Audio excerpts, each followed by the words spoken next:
ஒன்று அரசர்கள் அதிகாரம் 15. யூதா அரசன் அபியாம். நெபாட்டின் மகன் யெரொபெயாம் ஆட்சியேற்று 18ஆம் ஆண்டில் அபியாம் யூதாவின் அரசன் ஆனான். அவன் எருசலேமில் 3 ஆண்டுகள் ஆட்சி செலுத்தினான். அபிசலோமின் மகள் மாக்கா என்பவளே அவன் தாய். அவனுக்கு முன் அரசனாயிருந்த அவன் தந்தை செய்த எல்லா பாவங்களையும் அவனும் செய்தான். அவன் உள்ளம் தன் மூதாதையரான தாவீதின் உள்ளத்தைப் போல் கடவுளாகிய ஆண்டவருக்கு முற்றிலும் பணிந்திருக்கவில்லை. ஆயினும் தாவீதின் பொருட்டு அவருடைய கடவுளாகிய ஆண்டவர் எருசலேமில் அவரது குலவிளக்கை ஒளிரச் செய்தார். அவருடைய மகனை அவனுக்கு பின் எழுப்பி எருசலேமை நிலை பெறச் செய்தார். ஏனெனில் தாவீது ஆண்டவரின் திருமுன் நேர்மையுடன் நடந்து வந்தார். இத்தியனான உரியாவிடம் நடந்து கொண்ட முறையை தவிர தம் வாழ்நாள் எல்லாம் அவர் ஆண்டவரின் கட்டளையினின்று வழுவியதில்லை. அபியாம் ஆண்ட காலமெல்லாம் அவனுக்கும் யெரொபெயாமுக்கும் இடையே தொடர்ந்து போர் நடந்து வந்தது. அபியாமின் பிற செயல்களும் அவன் செய்தவை யாவும் யூதா அரசர்களின் குறிப்பேட்டில் எழுதப்பட்டுள்ளன அல்லவாம். அபியாமிற்கும் யெரொபெயாமிற்கும் இடையே போர் நடந்தது.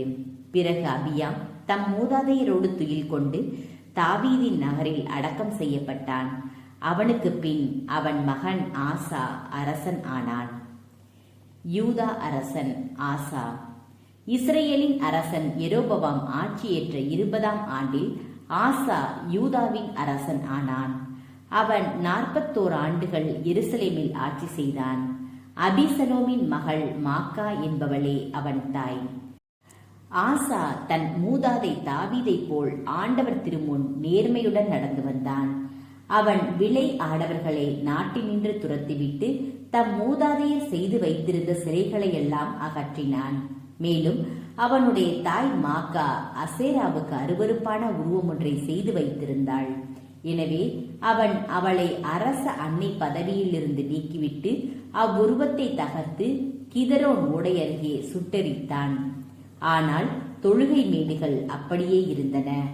எனினும் ஆசாவின் உள்ளம் அவன் வாழ்நாள் எல்லாம் ஆண்டவருக்கு முற்றிலும் பணிந்திருந்தது. தன் தந்தை தேர்ந்து கொண்டவற்றையும் தாம் தேர்ந்து கொண்ட வெள்ளி தங்கத்தால் ஆன பொருள்களையும் ஆசா ஆண்டவரின் இல்லத்திற்குள் கொண்டு வந்து சேர்த்தான். ஆசாவுக்கும் இஸ்ரேலின் அரசன் பாசாவுக்கும் இடையே அவர்கள் ஆண்ட காலமெல்லாம் தொடர்ந்து போர் நடந்து வந்தது. இஸ்ரேலின் அரசன் பாசா யூதாவின் மீது படையெடுத்து வந்து அரசன் ஆசாவுடன் இருந்த போக்குவரத்தை தடுக்க இடையில் ராமா நகரை கட்டினான். ஆசா ஆண்டவரது இல்லத்தின் செல்வங்களிலும் அரண்மனை செல்வங்களிலும் எஞ்சியிருந்த எல்லா வெள்ளியையும் பொன்னையும் தன் பணியாளர் மூலம் எசியோனின் மகனான தம்மரிமோனுக்கு பிறந்து தமஸ்குவில் வாழ்ந்த பெனதாது என்ற சிரியா மன்னனுக்கு அனுப்பி கூறியது: என் தந்தையும் உம் தந்தையும் செய்தது போல் நீரும் நானும் உடன்படிக்கை செய்து கொள்வோம். இதற்கென பொன் வெள்ளி முதலியவற்றை நான் உனக்கு அன்பளிப்பாய் அனுப்புகிறேன். இஸ்ரேலின் அரசன் பாசாவோடு நீ செய்து கொண்ட உடன்படிக்கையை முறித்துவிடும். அப்பொழுது அவன் என்னை விட்டு அகன்று போவான். பெனதாது அரசன் ஆசாவுக்கு இணங்கி தன் படைத்தலைவர்களை இஸ்ரேலின் நகர்களின் மேல் படையெடுக்குமாறு அனுப்பினான். அவர்கள் ஈயோன், தான், ஆபேல், பெத்மாக்கா ஆகிய நகர்களையும் கினரோத்து முழுவதையும் நப்தலி நாடு அனைத்தையும் தாக்கி முறியடித்தார்கள். பாசா இதை கேள்வியுற்று ராமாவை கட்டுவதை நிறுத்திவிட்டு தீர்சா நகருக்குள் திரும்பினான். அப்பொழுது அரசன் ஆசா யூதா முழுவதற்கும் விதிவிலக்கின்றி அனைவருக்கும் ஆணையிட்டான். அதன்படி அவர்கள் பாசா ராமாவை கட்டுவதற்கு பயன்படுத்திய கற்களையும் மரங்களையும் எடுத்து வந்தனர். அவற்றை கொண்டு அரசன் ஆசா பென்யமீனை சார்ந்த கேபாவையும் மிஸ்பாவையும் கட்டி எழுப்பினான்.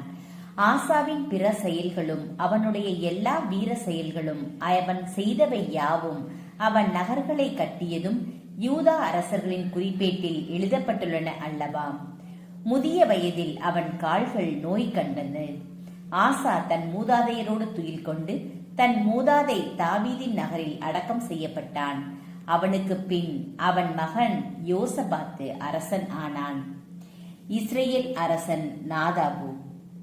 யூதாவின் அரசன் ஆசா ஆட்சி பொறுப்பேற்ற 2ஆம் ஆண்டில் யெரொபெயாமின் மகன் நாதாபு இஸ்ரேலின் அரசன் ஆனான்.